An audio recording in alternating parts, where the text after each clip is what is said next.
Congratulations, everybody. This semester's almost over. I hope that all your classes are going well and that you're nearing the end. So, just a couple things to talk about here. We've talked about service throughout the entire semester, and one of the things that we have to look at is stuff's going to happen, and we're going to mess up.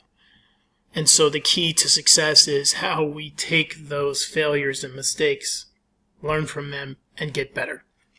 So this chapter does a really nice job addressing a lot of issues that can happen. Listen, some of them we can control, some of them we can't.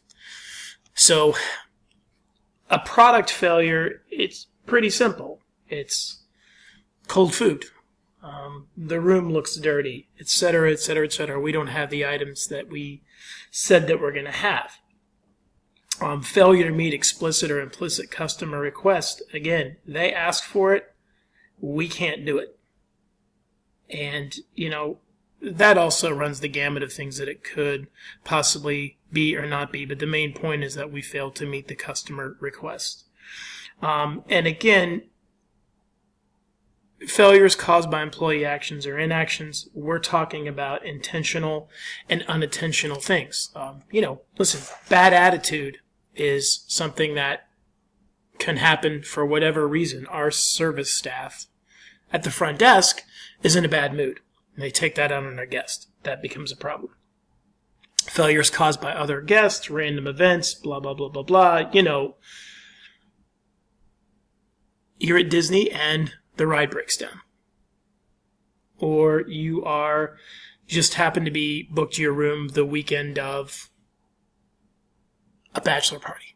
So, different things that happen that, again, sometimes, if it rains and the event gets rained out, we don't control the weather. That still doesn't mean you're not going to have upset guests. Critical incidents during service encounters. Let's move this up a little bit. We kind of talked about this, service itself gets messed up. My experience has been that happens quite a bit, and we train for it, and there's something that messes up the process, and then you have a failure in the service itself. And like we talked about, those negative attitudes, actions, and behaviors of your employees, never fun, but it does happen. And then unsatisfactory employee response to service failure when you have that situation and how your employees react. Most of you listening to this right now have heard the expression in the weeds. And when I was in charge of service staff, which I did many times in my career, the biggest key to being in the weeds is that it's going to happen, but it's how the employees react. If your food is taking forever to come out of the kitchen and you're scared to go out and talk to your table and you're hiding around the corner, your table sees that. And then they know something's up.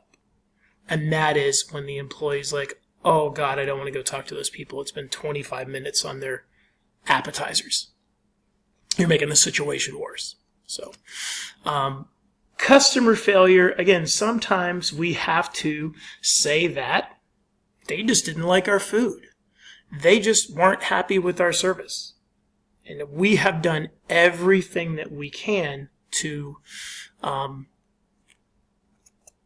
I guess we should say please them, make their experience as enjoyable as possible, and it just didn't happen. Where failures happen, you'll hear that famous moments of truth. And if you don't really know that much about moments of truth by now, I would suggest that you kind of look it up, because that's really a lot of times where we look at these key things where we screw up or we do things very, very well. And it becomes a moment of truth. And it's a teaching moment if we mess up and we fail. And that's completely fine. It's not fine, but we learn from it. Severity of failure and recovery, again, degrees of failures, like it can be catastrophic. It can be minor. Recovery becomes the key. And they talk about zone of tolerance. And again, whether we know it or not as customers, and this is probably true for all of us, there is a zone of things that we will find acceptable or satisfactory, and we're okay with it. It may not be great. It's not terrible. It's okay. Now, you know, doing this long enough that I never want to hear a guest say, it was okay. But we have a little bit of a, for lack of a better word, a buffer there. So, to fix these problems, the importance of fixing the problems, the importance of me sliding that down a little bit, that first bullet point is the most important one. If you don't come back, I lose money. Okay? And I lose money in the fact that you don't come back. And that second point is someone goes, oh, have you ever been to restaurant XYZ? Oh, God, don't. And it may have nothing to do with food. It may have something to do with service. Probably most of you listening to this have had someone go, yeah, the food's pretty good, man, and the drinks are cold, but good God, it takes forever to get somebody to wait on you. That is just as bad as saying, the food's okay. So, and listen, you listen to your friends, and you listen to your relatives and loved ones and everybody else that says, hey, you don't go there. So you've never tried it. Now, you may have some friends that say, don't go there, and you go, yeah, I know what you like, I'm going, which is hilarious, and we all do it. But this isn't crucial. Unhappy customers twice as likely to spread bad versus happy customers who spread good. And that is where it's bad. Because the bad experience gets told to a lot of people, and so on and so on. Oh, yeah, my friend went there and said this. Don't do it. Customers' response to failure can be anything. We recover the service and they're completely fine. They're never going to ever come back again, and in many cases they're going to definitely let you know that they're never coming back again. Organizational complaints that can be verbal or written. I've had 6-page letters to corporate about servers before. Someone took the time in painstaking detail to let us know how upset they were with service. Bad-mouthing the organization, and that can be on any different types of formats. Look, the bottom line for a lot of this is that social media has amped up this game to a whole different level, because I'm very old, so when I say Facebook, most of you are going to laugh and be like, my God, my teacher's a dinosaur. But Instagram, Snapchat, anything, hey, I'm sitting here eating. Can you believe how crappy this food looks? Or can you believe how slow this is? Look at my empty water glass. It's been like this for 30 minutes. It's instantaneous. P.S. Hashtag don't ever come here. All these different things that happen, and they happen so fast that it's terrible. And again, bad mouth. Again, there is ways that if the guest wants to, they can retaliate. They can try to go to the press. They can try to do legislative stuff. I've seen people protest outside of car dealerships. There was a story where I used to live in Texas where somebody bought a car from the dealership that was a lemon, and this was before the lemon law, and the dealership didn't want to do anything, so they put lemons all over the car with huge stickers saying, I bought my car at dealership XYZ, don't ever buy a car from there, and drove it around town. Well, guess what? They got another car. Because that retaliation, in this case, it worked. But that doesn't always mean that's the case, but you want to get it out there, you can do it. The worst case scenario for the Avenger is they figure out a way to retaliate, and that is they make it their personal mission to fight against that organization. Like whatever it is, my personal mission in my life is to destroy this company, and I will do everything it takes because of the way they treated me or the service that I got. Is that common? It's not, but it does happen. And obviously, if you read about that in the book, you don't want to have it happen ever. Value of positive publicity, bad mouth versus wow. Yeah, we want you to go out and tell people about how great it was, not how bad it was. And, someone coming in and saying, how fantastic the service was, and I just want to let you know, I will make it a point sometimes to do that anonymously if I think the service is just mind-blowing and it's nothing to embarrass anybody on the way out. I just kind of say, listen, I just wanted to let you know that our server was fantastic and everything was great. And then I leave. Listen, I did that in the business. Some of you do that in the business, and sometimes you're just having a day where somebody coming up and saying something like that means a lot, because it's probably been a hell of a day. Again, exceed the expectations, planning on failure. Like we talk about, stuff's going to happen. Okay? And if we plan for that, we're going to be okay. In training, how do we deal with this?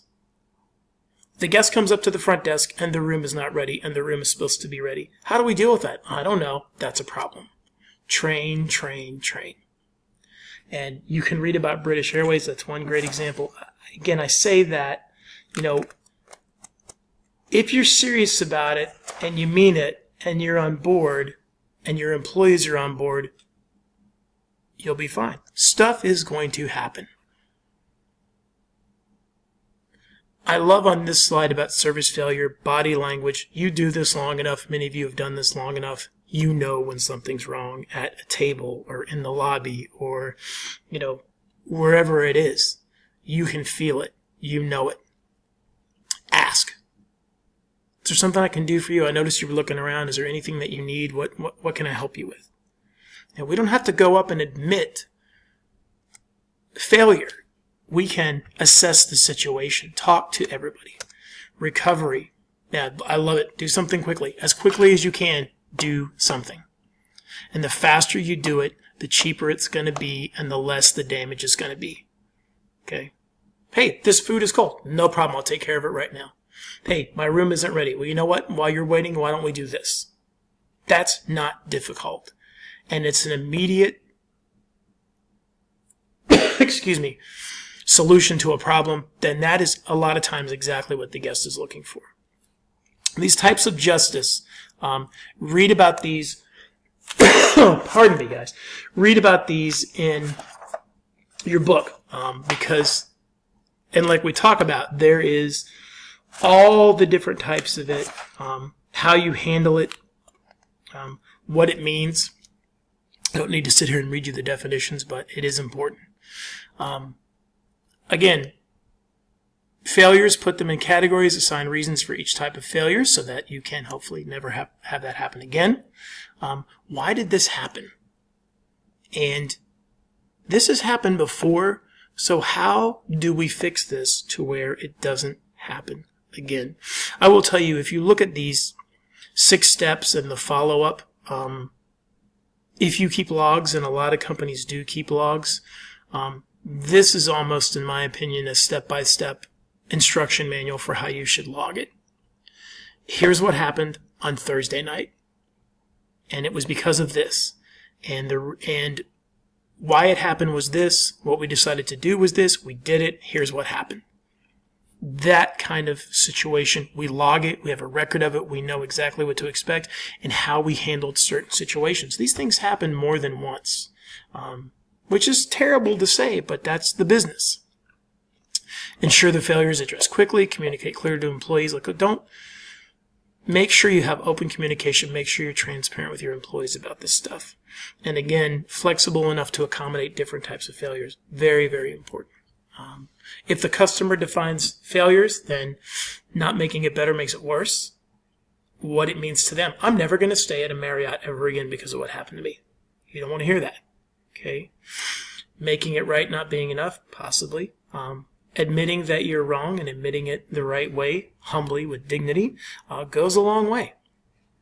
A good chart here about how to kind of assess, whoops, except that I went too far. Well, I just said whoops, but how to do that.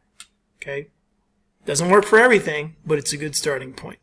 From ow to wow, we want that, and we want to learn from our failures. That's the biggest thing, is that it's going to happen. And as you're listening to me say this, go, yeah, it happened last night at work, or it happened last week. That's fine. How do we handle it so that it never happens again? Or if it does, we know how to do it and have a positive outcome. That's the key.